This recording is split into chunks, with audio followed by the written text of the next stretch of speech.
te rendre grâce, Seigneur, pour le privilège d'ouvrir le livre ce matin. Et quelle grâce nous avons, Seigneur, de communier avec le Dieu tellement grand, tellement puissant, créateur de toutes choses, tellement plein d'amour, tellement proche de nous que tu vis en nous par ton Esprit Saint. Et ce matin, je découvre juste le privilège de faire ce que je suis en train de faire. Et pas autre chose. Et c'est ça le vrai bonheur. De découvrir que ce que nous devons faire, c'est ce que nous sommes en train de faire. Parler de toi, grandir avec toi. Et merci de bénir ton précieux corps également. Comme on a entendu tout à l'heure, de mélanger la foi à ce que nous allons entendre. Parce que ta parole, elle est esprit et vie. Vivifie-nous encore ce matin. Amen. Alors donc, je tiens aussi à remercier toute l'église de Montpellier ici. Merci pour votre accueil. Ça fait aujourd'hui 45 jours, précisément, que je suis venu ici. Même si j'apprécie beaucoup la communion, j'ai juste envie de retourner voir ma femme, mes enfants, et voilà, les serrer dans mes bras et juste passer un bon moment. D'accord. Merci vraiment pour votre accueil, merci pour votre amitié, la famille que vous êtes pour moi, Pasteur Johan, tous les anciens, et Christophe, son épouse, Dario, sa femme. Je peux citer tellement de gens que j'ai appris, en tout cas que j'apprends à connaître, même si je ne retiens pas forcément les noms, au moins les visages me parlent beaucoup. Merci beaucoup pour vos encouragements. J'en ai tellement besoin. Parfois, on pense que le pasteur, il est, voilà, c'est lui qui prie pour tout le monde, mais personne ne prie pour lui. C'est lui qui doit aimer tout le monde, mais il n'est pas forcément aimé. C'est vers lui que tout le monde va, mais lui se demande vers qui aller. Les vrais amis, les véritables. Mais c'est beau de savoir qu'il y a une famille qui prie pour nous, qui est sensible à ce que nous vivons également. Que le Seigneur vous bénisse en tout cas. Et je suis très très très fier. Vous avez la salutation de toutes les églises du Bénin. Parce qu'aujourd'hui nous sommes à Cotonou, certes, mais de Cotonou, on a un noyau qui s'est formé à Porto Nouveau, à 35 km de Cotonou. On a une autre église à Glazoué, peut-être c'est nous, on ne dit pas grand-chose, mais ce n'est pas grave. Glazoué, à 280 km de Cotonou. Une autre à Calavi, à 20 minutes de Cotonou. Et puis celle qui a commencé au Grand Nord, à 650 km de Cotonou. Donc l'œuvre avance et nous vivons de grandes choses avec le Seigneur. Et ce matin, j'aimerais juste, alors que je me suis préparé, étant sûr que comme Pasteur Johan m'a demandé de mettre le feu à l'église ce matin, et je suis sûr de relever le défi. Et juste en l'écoutant faire son introduction, je réalise que je dois changer mon message. Au lieu d'un message de feu, peut-être un message de je ne sais pas quoi. Je luttais un peu, mais Christophe, par son chant, a encore enfoncé le clou. Donc je dis, bon écoute Seigneur, merci parce que tout ce que tu fais, tu le fais pour qu'on ait vraiment besoin de toi. Pas pour qu'on se suffise, pas pour qu'on soit indépendant. Mais donc je crois que je vais juste dépendre de lui. Et ce matin. Et avant juste de rentrer dans ce message, parce que je crois de tout mon cœur que c'est un message, en tout cas, qui va venir guérir, apporter une guérison dans nos âmes. Alors vous savez ce qu'on va faire? On va juste utiliser notre foi ce matin. Comme Pasteur Johan le disait tantôt, ce n'est pas juste la foi dans la foi. Non. Sinon, tout le monde a la foi. D'accord? Mais l'objet de notre foi fait toute la différence. Alors, juste quelques secondes de réflexion. Pensez à quelque chose que vous n'aimez pas de vous. Attention, ce n'est pas un exercice négatif, mais parce que le but est très très important. Juste pensez. Même s'il faut fermer les yeux et tout, mettez-vous en condition, pensez à quelque chose que vous n'aimez pas de vous. Je ne dis pas de votre voisin, Parce que la parole va venir pour vous. D'accord? Vous-même, pensez quelque chose que vous n'aimez pas, quelque chose que tu n'aimes pas de toi. Bon, normalement, il faut pas assez de temps pour trouver ça. Parce que moi, j'ai trouvé déjà plusieurs. Et dis-le à la personne qui est à côté de toi. Non, non, non.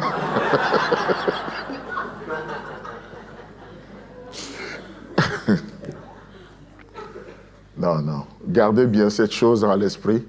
Et je crois que la parole de Dieu va vous guérir ce matin de cette chose-là. Amen. Galates chapitre 5, le verset 1. Galates 5, le verset 1. Je lis dans la version parole vivante. Si le Christ nous a rendus libres, c'est pour que nous le restions et que nous jouissons de la vraie liberté qu'il nous a acquise. Donc, tenez bon et n'allez pas vous replacer sous un joug. Refusez de vous laisser imposer les chaînes d'une nouvelle servitude. Amen. C'est beau cette version de la parole de Dieu. Et ce matin, j'aimerais juste me servir d'une histoire vraie, un fait réel, même si ça date de très longtemps, j'aimerais quand même me servir de ce fait vrai et essayer de faire un parallèle pour notre vie spirituelle. On peut aller? Alors, le 18 décembre 1865, l'esclavage a été aboli aux États-Unis par le 13e amendement. C'est un fait historique. 18 décembre 1865, l'esclavage fut aboli aux États-Unis par le 13e amendement. Laissez-moi vous dire qu'il y a plus de 2000 ans en arrière, le 25 décembre, Dieu a aboli, au travers la venue de son Fils sur la terre, toute forme d'esclavage. Je ne sais pas si vous voyez ce que je vois. 18 décembre 1865, par le 13e amendement, les États-Unis ont aboli toute forme d'esclavage. Il y a plus de 2000 ans en arrière, le 25 décembre, Dieu a aboli toute forme d'esclavage par la venue de son Fils Jésus-Christ sur la terre. N'est-ce pas ce que nous voyons, Ésaïe 61, le verset 1? Jésus-Christ déclare, « Je suis venu pour libérer les captifs. » Je suis venu libérer les captifs. Vous savez pourquoi? Parce que le cœur de Dieu, c'est que personne ne soit esclave de quoi que ce soit. Le cœur de Dieu, la pensée de Dieu, c'est que personne ne soit esclave de quoi que ce soit. Parce que chacun est esclave de ce qui domine sur lui. Chacun est esclave de ce qui a triomphé de lui. Et je ne veux pas me mettre à citer des choses, mais tous nous savons qu'il y a des choses qui dominent sur nous, des choses qui dominent nos pensées, des sentiments qui nous dominent. Et à tel point qu'on arrive à cette conclusion parfois en disant c'est plus fort que moi, c'est plus fort que moi. Mais j'aimerais vous dire ce matin que le cœur de Dieu, c'est que personne ici ne soit esclave de quoi que ce soit. Alors, Dieu a envoyé son Fils. Et le Fils déclare, « Je suis venu libérer les captifs. » Ce qui te retient, ce que tu n'aimes pas de toi, ce à quoi tu as pensé ce matin, la bonne nouvelle, c'est que Jésus veut te libérer de cette chose-là. Amen. Jésus veut te libérer. Il veut nous libérer. Il veut nous libérer. Alors que l'esclavage a été aboli le 18 décembre, comme je le disais tantôt, 1865, à votre avis, le lendemain, c'est-à-dire le 19 décembre, vous savez combien de personnes se sont réunies pour célébrer cette liberté?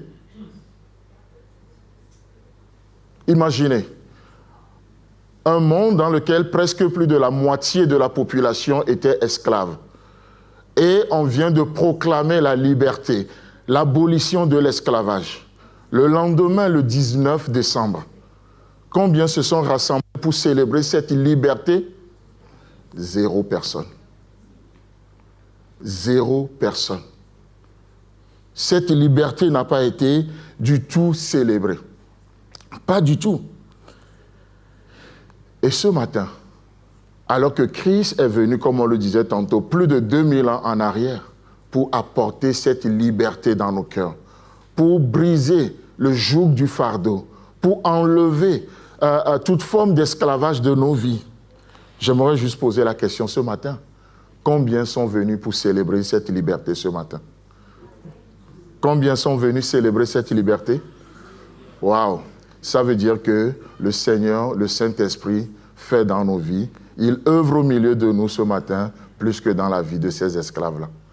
Et c'est tellement merveilleux de voir l'action de Dieu, l'action du Saint-Esprit dans nos cœurs, qui œuvre en nous, qui nous attire à lui de plus en plus. Alors, c'est pourquoi je disais de penser à quelque chose. Parce que c'est bien d'écouter le message, mais c'est encore mieux de venir avec une attente dans le cœur. Seigneur, je viens tel que je suis, mais avec telle chose.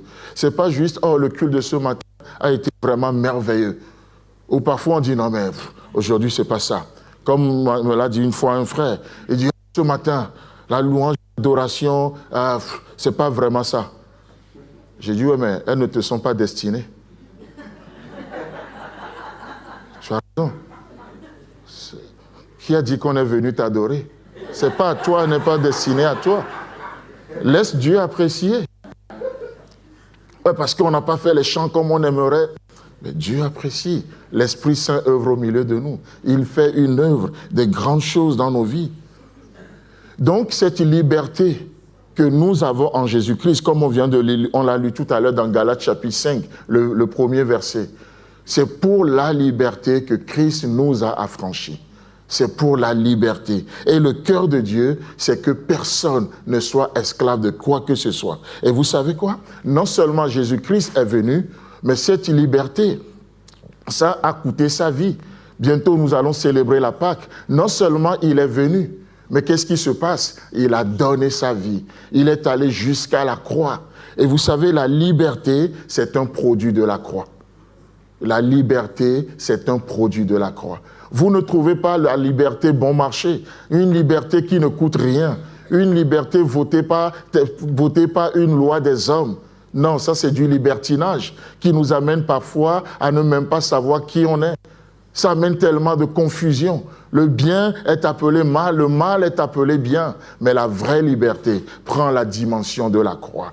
La vraie liberté. Parce que c'est depuis là, Christ, par sa vie donnée, a brisé l'inimitié. Il a brisé les murs de séparation. Il est venu, il a tout brisé. Il a détruit les murs de séparation. Et aujourd'hui, ce n'est plus un mur entre nous, même si certains veulent construire encore d'autres murs. Ce n'est plus un mur que nous sommes appelés à construire aujourd'hui. Aujourd'hui, nous construisons des ponts. Nous construisons des ponts pour nous lier les uns les autres. La croix constitue ce pont-là. La croix constitue ce pont. Christ, par sa mort et par sa résurrection, il a brisé tout ce qui nous séparait de Dieu. Il a brisé tout ce qui nous rendait ennemis les uns des autres. Parce que Dieu ne veut pas que nous soyons esclaves de quoi que ce soit. La liberté est un produit de la croix. Et le jour où l'esclavage fut aboli, tous les propriétaires des plantations, vous savez ce qui leur est arrivé? Il y avait une grande peur dans leur cœur. Parce qu'ils vivaient de ça. Ils se sont enrichis de ça.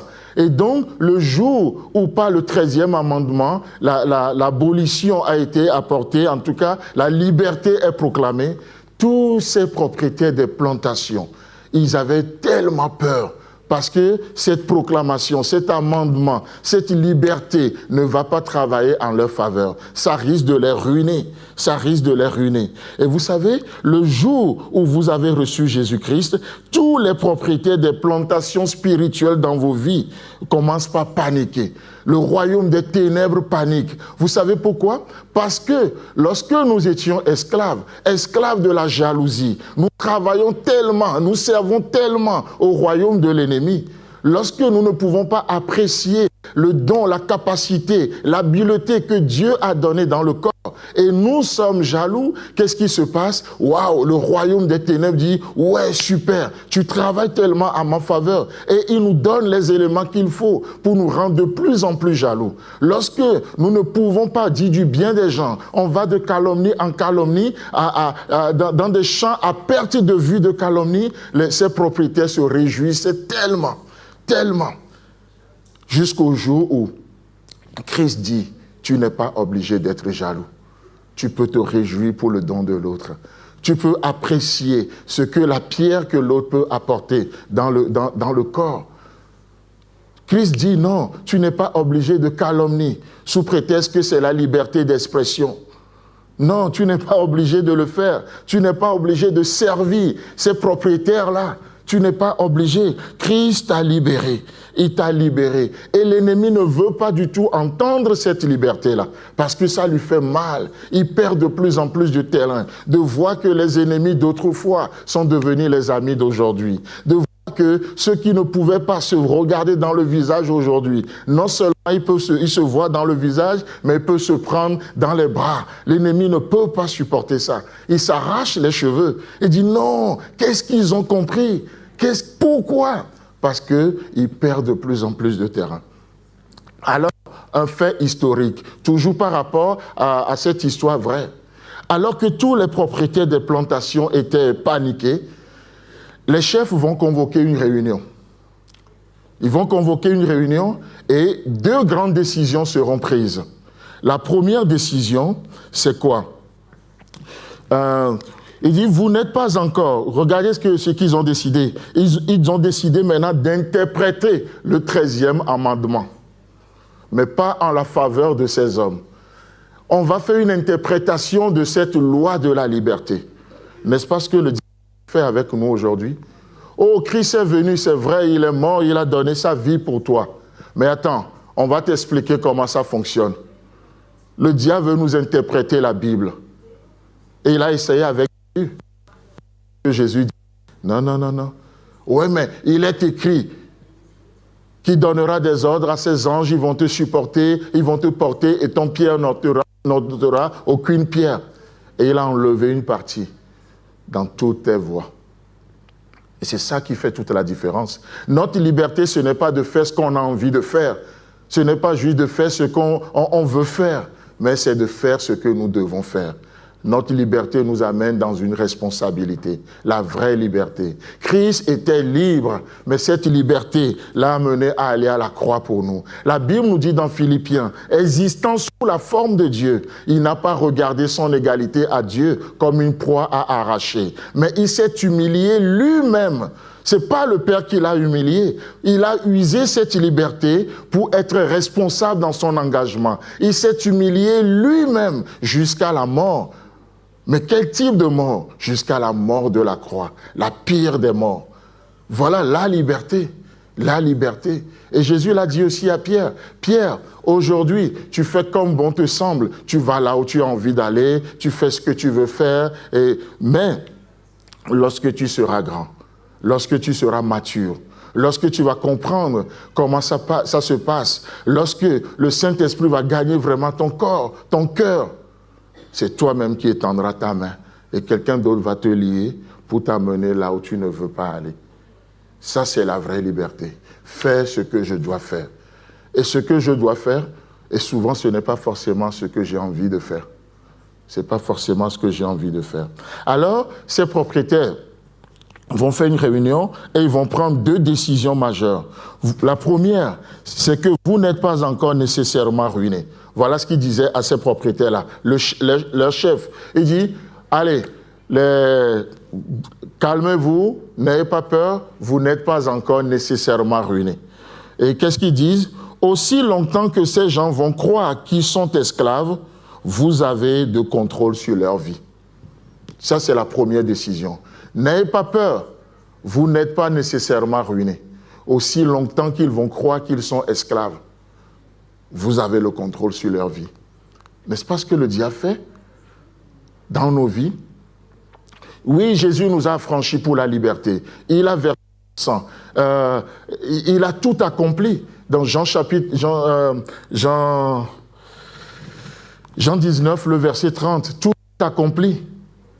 Mais combien parfois on est là, on dit oui, mais tu sais, il faut quand même que je fasse quelque chose, quoi. Il faut quand même il faut retoucher un peu, il faut ceci.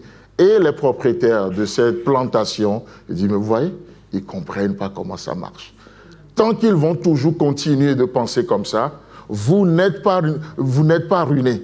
On peut encore les utiliser. Tant qu'ils pensent que par leurs œuvres, ils peuvent être agréables à Dieu, alors vous n'êtes pas nécessairement ruinés. On va les pousser parce qu'on sait que c'est deux manières que le diable œuvre. Si on ne peut pas les retenir, alors on leur donne un coup de pied, on va les pousser dans l'œuvre. L'œuvre, comme ça là. Un jour, ils seront tellement fatigués, déçus de tout, et ils vont abandonner. Ou soit il essaie de retenir, ou parfois il nous donne un coup de pied pour qu'on puisse vraiment, ouais, il faut. Au lieu de vivre dans l'œuvre accomplie, on développe de capacités à vivre plutôt dans l'œuvre à accomplir. Et qu'est-ce qui se passe? Aucun repos pour nos âmes. On a de la peine à expérimenter le repos. Donc, le chef de ces propriétaires de plantation dit non, calmez-vous. Une fois qu'il continue toujours de penser que ce que Christ fait ou ce que Christ a fait n'est pas suffisant, qu'ils peuvent rajouter quelque chose, ils ne sont pas totalement libres, alors on a toujours le contrôle. On a toujours le contrôle. Vous savez, c'est pourquoi, mes amis, le verset qu'on a lu tout à l'heure, il nous est dit, tenez bon. Tenez bon. Je relis le verset de base. Galates chapitre 5, le verset 1. Si le Christ vous a rendu libre, si le Christ nous a rendu libre, c'est pour que nous le restions et que nous jouissons de la vraie liberté. Ça sous-entend qu'il y a une fausse liberté, n'est-ce pas? Qu'il nous a acquise. Donc, tenez bon et n'allez pas vous replacer sous un joug. Christ a payé le prix, mais combien sont privés de cette vie aujourd'hui? C'est pourquoi Paul dit « tenez bon », parce que les propriétaires de cette plantation ne s'avouent pas vaincus. Le diable sait qu'il a été vaincu, que Christ a triomphé de lui par la résurrection. Mais il tente encore, il joue la prolongation. Il sait qu'il, bien sûr, il a très peu de temps, mais il joue à la prolongation. Il dit « mais si on peut encore faire quelque chose, pourquoi pas ?» C'est pourquoi Paul dit « tenez bon, tenez bon ». Ils vont essayer de mal interpréter les choses pour vous rendre captive. C'est ce que le légalisme fait.